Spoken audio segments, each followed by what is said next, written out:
पालघर जिल्ह्यातील डहाणू तालुक्यातील वाणगावच्या वाकीपाड्यात पावसाने पुन्हा एकदा नागरिकांच्या अडचणी वाढवल्या आहेत। मुसळधार पावसानंतर संपूर्ण परिसर जलमय झाला असून रस्त्यांवर मोठ्या प्रमाणात पाणी साचले आहे।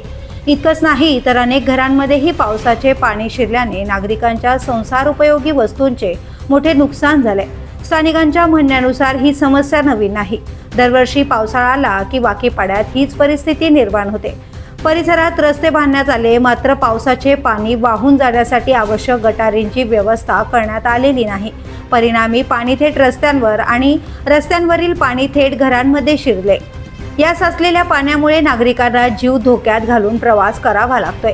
दुचाकी घसरून अपघात होण्याच्या घटना घडत असून लहान मुले, ज्येष्ठ नागरिक आणि महिलांनाही मोठा त्रास सहन करावा लागतोय।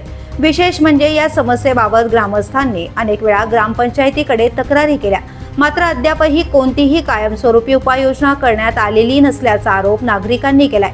दरवर्षी पावसाळ्यात नुकसान, दरवर्षी त्याच समस्या आणि दरवर्षी प्रशासनाकडून केवळ आश्वासनं दिली जातात असा सवाल आता वाकीपाड्यातील ग्रामस्थ उपस्थित करतायत। या समस्येकडे संबंधित प्रशासनाने तातडीने लक्ष देऊन योग्य निचरा व्यवस्था उभारावी अशी मागणी नागरिकांकडून जोर धरू लागली। द वोइस न्यूजसाठी महेश सावरे, डहाणू।